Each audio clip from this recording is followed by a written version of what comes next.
We have lost objective Charlie. War. What is it good for? Absolutely nothing, really, let's be honest.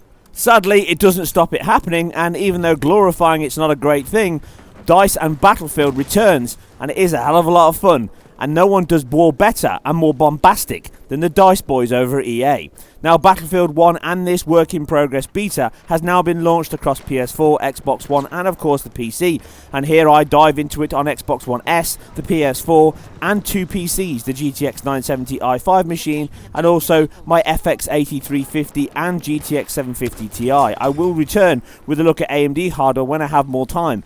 Now, as this is a work-in-progress build, I'm not going to dive too much into the technical aspects of the game. There is certainly enough bugs here that the team will be working on to fix before launch, and as per the norm, DICE always improve their performance levels when the final game ships, so don't dwell too much on some of the performance dips I'm covering here in the analysis. And this is a pretty solid showing across all formats. Now let's get the basics out of the way first. As per normal, the Xbox One version comes in at 720p and the PS4 version comes in at 900p. Both target a 60 FPS or 60Hz refresh rate, and on the 750 Ti you're pretty much looking at around Xbox One levels, which means on the scale up here, which seems to be broken as on PC, you have to adapt the resolution scaling. Oddly, 50% is over and above normal. Yes, I know. 42% is native resolution from what you set in the menu screens, and then if you go to 100%, that's actually 2 times the resolution you're setting, so it's definitely broken because it should normally be 50% to 100%. I dropped it down here from 35% on the 750 Ti down to 29%, which gives it a performance level just below the Xbox One and PS4, but you can drop it a little bit further. Now, the change here is playing the game in Conquest does put a hell of a lot more strain on the machine, obviously, but it's not all CPU bound. Everyone forgets that even though you're drawing more characters on screen and obviously you're putting more stress and strain on the CPU, you're also having to draw all that work, and I doubt that the Frostbite engine is run all of its physics destruction and calculations completely on the CPU. Now, this is borne out on the 750 Ti by dropping the level down to low. It shows that the settings do actually work on PC. This gets you up to a fully locked 60 FPS. Pretty much when you play in Conquest, medium or high, and then you're looking at somewhere between 35 to 40, which is far below what we see on the consoles, but I cannot vouch for where the resolution scaling sits at this point, as the whole thing just seems a bit weird in the menus. Now, in the GTX 970, you can run comfortably at ultra settings, or at least what we see here. There is no adaptive tessellation that we saw in Battlefront running on this game, at least from my tests so far on PC and consoles. But the settings will probably be improved when the final game launches. I doubt it's all being shipped here for this open beta. Image quality is very good, even at 720, with a temporal anti-aliasing in place across all console versions. If you drop it down on the 750 Ti here when you turn it off, it looks horribly aliased, and you definitely need that running. Even FX88 at high doesn't really deliver a clean and smooth image you're seeing here with it on, but some people may not like the softer image. I myself prefer it than all shader aliasing. The only time you can still see it is on the edge of the gun with the sunlight, but this even is present on the GTX 970 at ultra settings at 1080, so it's not something that's going to be fixed just by increasing resolution on the consoles.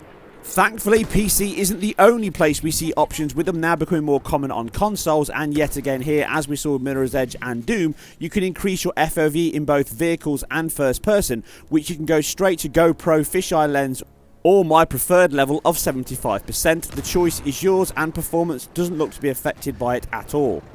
So it should surprise no one to see that the 750 Ti here comes in a lowly last, and the GTX 970 i5 comes in a happy first.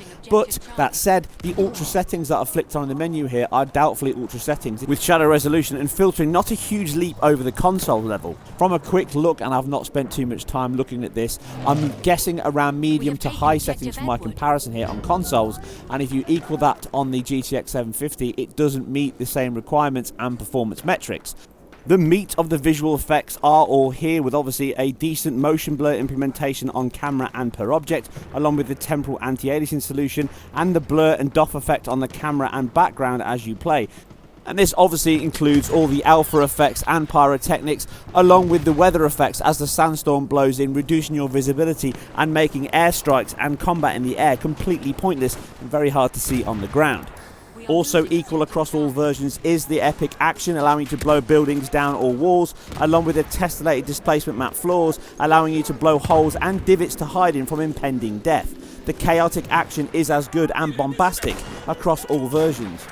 Now, the Xbox One S and the PS4 pretty much run identical levels of performance here, both dipping to lows of 42 or 43 and regularly holding 60 Hz throughout rush modes, but the far more stressful Conquest levels, like I've already mentioned, are the ones that see the biggest dips, unsurprisingly.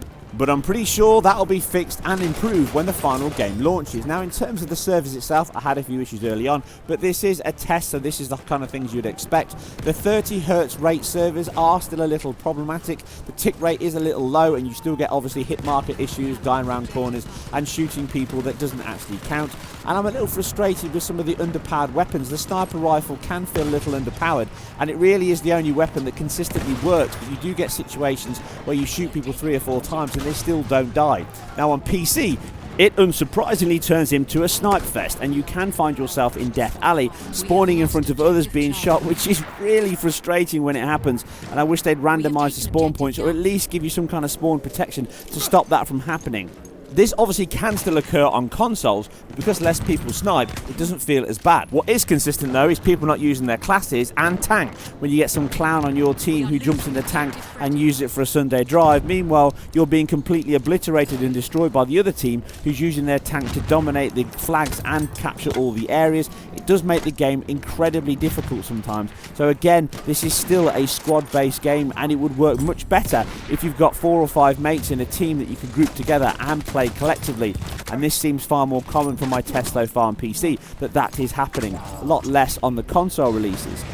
Sound design and production is again sky high, the best in the business at this point. Using what sounds to be sprocket system sound design throughout the game. You've got real deep thumps when you smack someone over the head, the explosions, the post-processing for distant sounds and the reverb and occlusion around corners, and the distant sound of screams and chatter in combat is really impressive, and it sounds absolutely incredible with the surround sound system.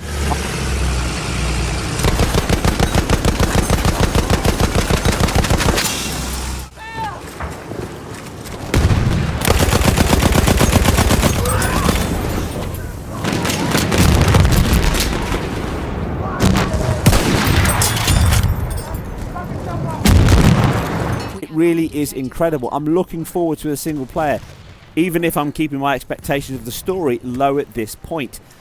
Aside the resolution difference, both consoles deliver an identical visual performance, and this includes all the features like alpha effects, smoke effects, lighting, cube maps, and obviously the temporal anti-aliasing solution, but the GTX 970 is the better version here, unsurprisingly.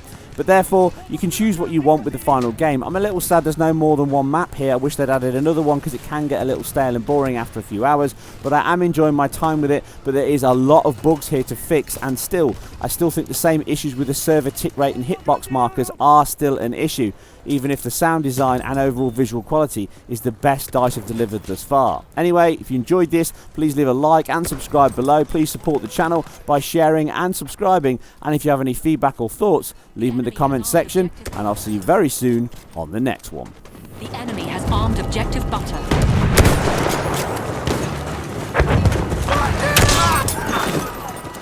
We have defused objective butter.